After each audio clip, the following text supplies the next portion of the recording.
A man stands in chaos. Everyone around him is reacting. Voices rising, emotions escalating, panic spreading, and he just watches.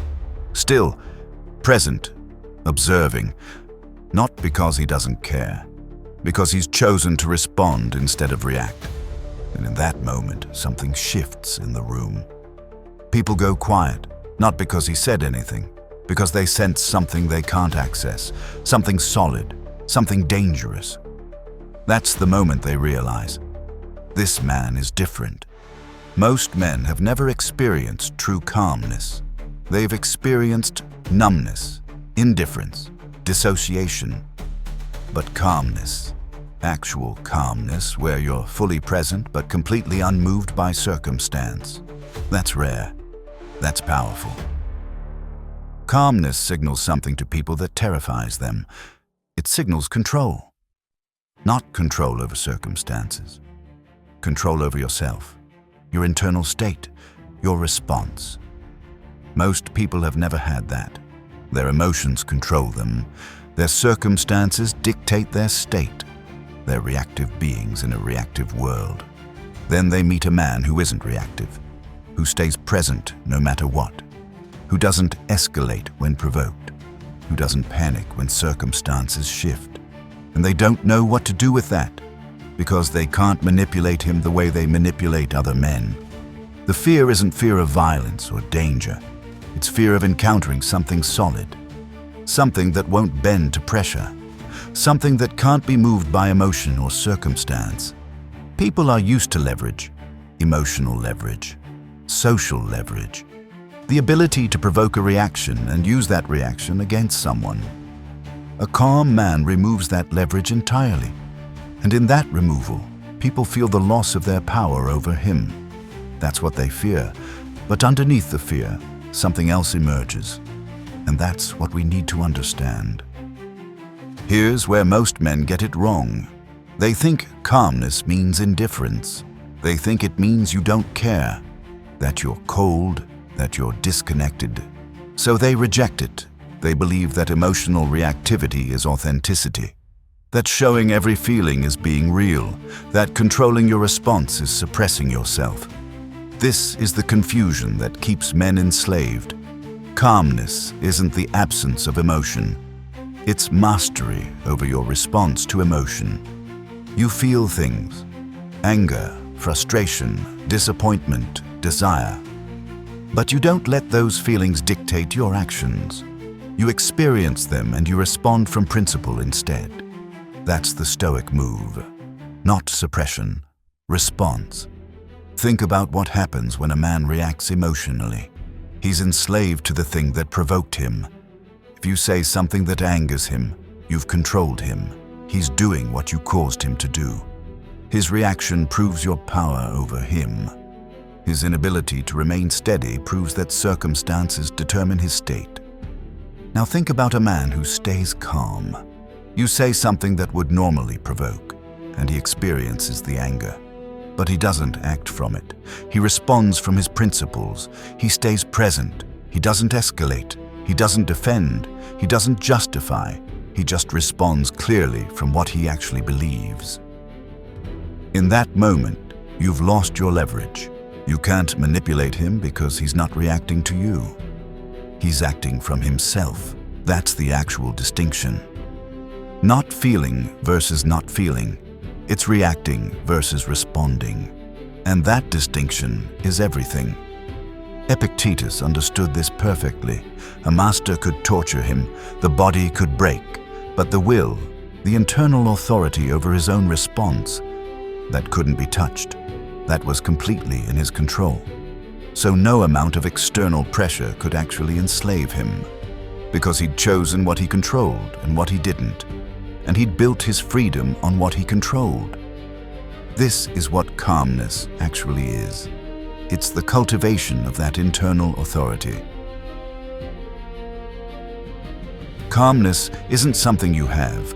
It's something you build, and it's built through practice. Daily practice. In small moments, someone cuts you off. You feel anger. You notice it. You don't act from it. You respond from your principles instead. That's practice. Someone disrespects you. You feel the sting. You don't retaliate emotionally. You respond from clarity. That's practice. Something fails. You feel disappointment. You don't spiral into blame or panic. You observe the failure and respond with what needs to happen next. That's practice. Every single time you choose response over reaction, you're building calmness. You're training your nervous system to recognize that you have a choice, that circumstances don't determine your state, that your principles matter more than your comfort. This is why calmness takes time. It's not a switch you flip. It's a muscle you build, and it requires you to face provocation repeatedly and choose differently each time. To face discomfort and stay present instead of react. To face pressure and maintain your ground. Most men never do this work. They react their entire lives. They get provoked and they react. Someone disrespects them and they react. Something goes wrong and they react. They've never built the discipline to respond instead. So they're slaves to circumstance. They're at the mercy of what happens to them.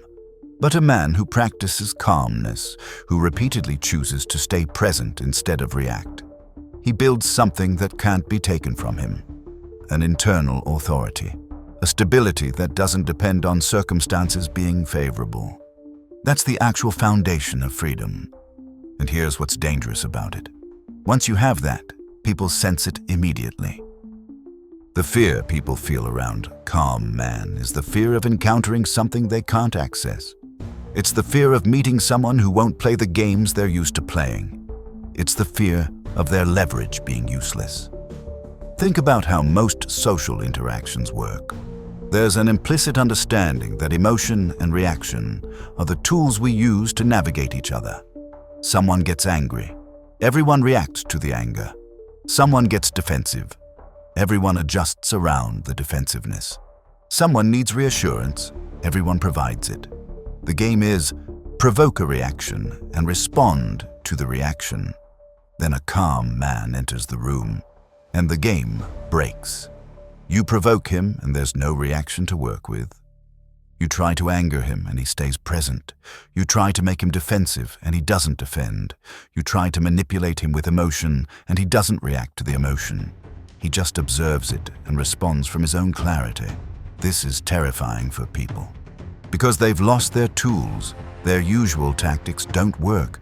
They're suddenly facing someone who can't be moved by what usually works.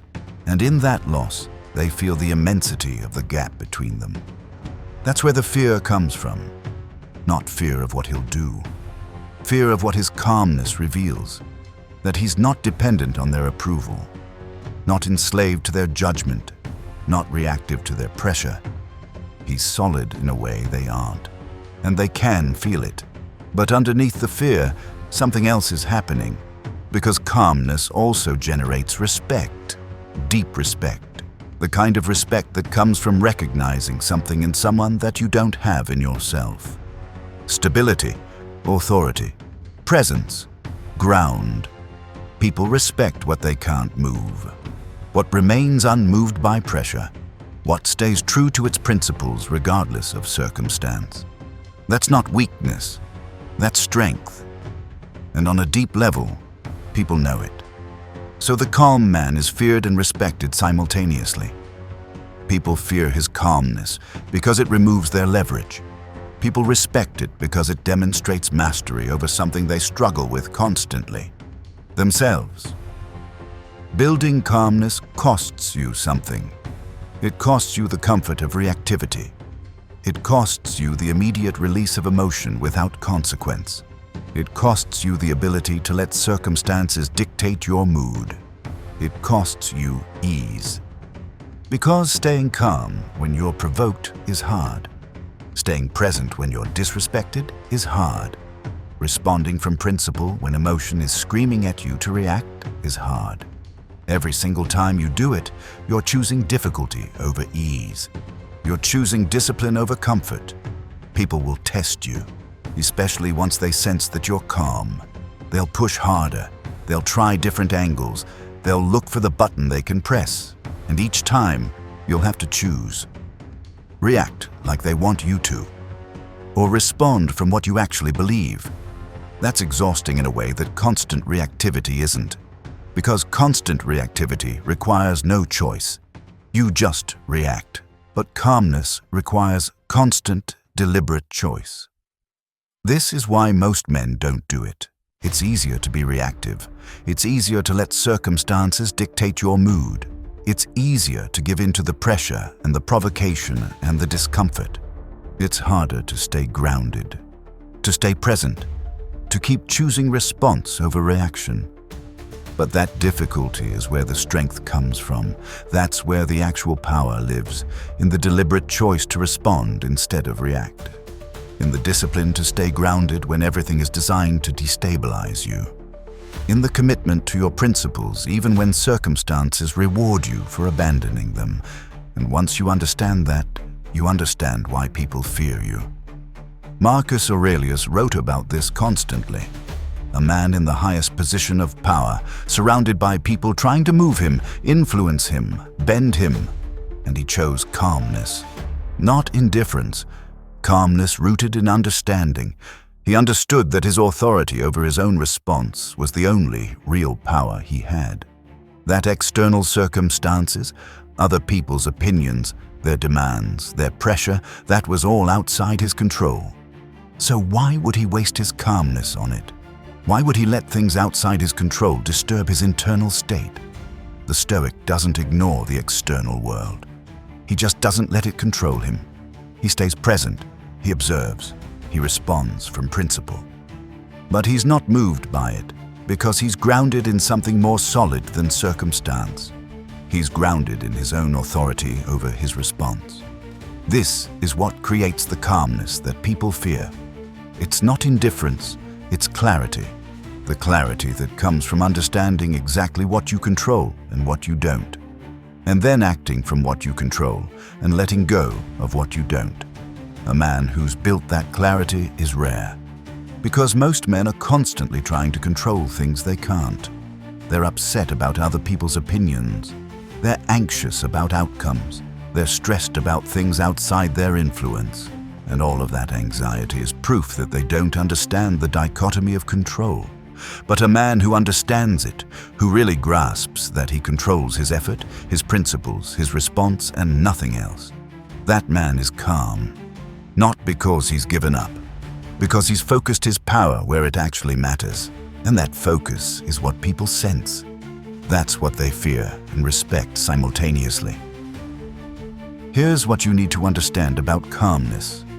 It's not something you fake until you make it. It's something you build through repeated choice, through facing provocation and choosing response, through facing discomfort and staying present, through facing pressure and maintaining your ground. Every time you do this, you're strengthening something inside you. You're building an internal authority that doesn't depend on external circumstances being favorable. You're creating stability that can't be shaken. You're developing a presence that people can feel and don't understand. And as you build it, something changes. People sense it. They become slightly cautious around you. Not because they're afraid of what you'll do, because they sense that they can't manipulate you, that their usual leverage won't work, that you're not playing the same game they are. Some people will resent that. They'll try harder to provoke a reaction. They'll push against your calmness deliberately. But some people, the people who actually matter, will respect it. They'll recognize something in your stability that they don't have, and they'll respect that absence of need, that self-sufficiency, that grounding in principle instead of circumstance. The calm man is feared because he's untouchable, not physically, internally. You can't reach him through emotion because he's not enslaved to emotion. You can't manipulate him through pressure because he's grounded in something pressure can't move. You can't make him perform or react or defend because he's already accepted what he controls and what he doesn't. That's power, not the power to control others, the power to remain unmoved by others' attempts to control you. And that's what creates the fear, and underneath the fear, the respect. Build calmness. not as a tool to manipulate, but as a foundation to live from. Practice staying present when you're provoked. Practice responding when you want to react. Practice maintaining your ground when pressure tries to move you. Every single time you do this, you're building something real, something solid, something that will set you apart from most men, something that will make you feared, and more importantly, something that will make you free. Because calmness is freedom. It's the freedom that comes from no longer being enslaved to circumstance, from no longer giving your power away to things outside your control, from no longer reacting to a world designed to make you react. That's where the actual power lives. Not in reaction, in response, not in emotion, in discipline, not in control over others, in mastery over yourself. Build that, and everything else will follow.